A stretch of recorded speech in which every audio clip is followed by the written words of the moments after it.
What do you call Brother Az doing his famous park concert outreach cookout? You know what it is. Church outside them walls. Don't get it twisted, Brother Rick. Yeah. So this is why I sit. There's been a lot of times that when I was in my addiction, I was praying to ask the Lord to take the addiction away from me. I'll pray and ask the Lord to give me patience, or I'll pray to ask Him to give me like the certain job or whatever, you know, whatever I was praying for.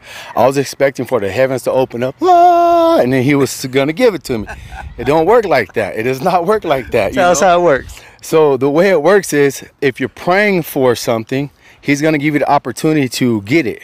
And if your will is aligned with Him, then you will be able to see them. But if you're being distracted by the ways of the world, you might not be able to see it.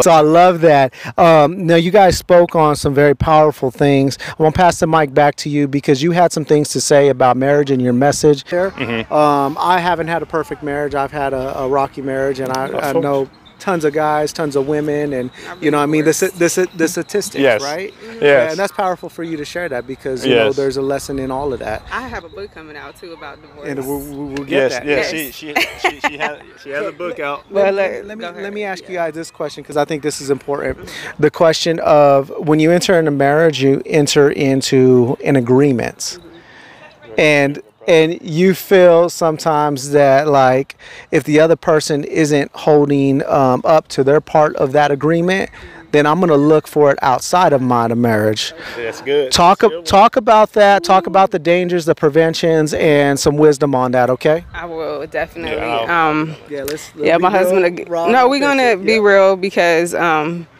we could talk about, I mean, that hits on it because most people do that. They feel like, oh, well, if you're not doing what I need you to do, then I'm going to look outside. That's your fault. You need to be doing what you need to be doing. But when you're in the kingdom, you have to go about it because that's the world's way of doing it. I mean, but when you're in the kingdom, and not to say, you know, sometimes things do happen, but when you're in the kingdom, like, our motive and our goal is to be Christ-like. So it's like, okay, how can I help? Like, if you're having a long day at work, like, how can I help you? Versus, oh, you're not spending time with me, you're not doing this. It's like, okay, how can we work together to make this situation, our home, better? Because even when it comes to sex, let's be real, women, talk to the ladies. When you have a baby, you got a husband to take care of, you work full time, like, you do get tired, like, but at the same time, my husband will let me know in a minute. Like, he goes to scripture, like, so we got to do our job. Regardless, he got the scripture on tap. But that's, no, but, and we're just, it's a unity. There's a truth behind it, so talk about it. It is a truth behind it. So it's like, you may be tired, but do things on purpose. Like, it goes back to God. Like, it goes back to God being like, are you unconditional with God or are you conditional with God?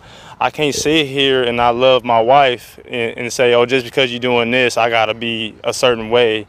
No, I signed up through God with my wife to love her unconditionally, not just, you know, oh, she didn't wash enough dishes. Oh, you really have to be unconditional with the situation. You can't sit there and nitpick and all that. Sometimes we do because we're in our flesh, but we don't need to because if that's the case, God, if God was like that, the three of us would not be standing here. right. I'm here with Invested One. It's an honor. It's a privilege, man. If you guys have not heard this dude, just get up on the mic, passionate. And, man, this dude, you could tell because it comes out of music. He ain't asking for anything. He just wants to serve the people.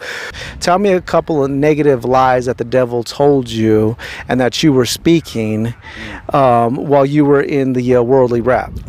What were some lies so people understand what some of these kids are listening to rap all the time and they're connecting with it? What are some of the lies in the rap game? A lot of the big ones, man. Unfortunately, I must say, first and foremost, self-made. There's no such thing as self-made. We are Christ-made. We were woven in our mother's womb before the beginning of the foundations of the earth. So there is no self-made. It's self-made way through God, but nobody is self-made because God gives and God takes away.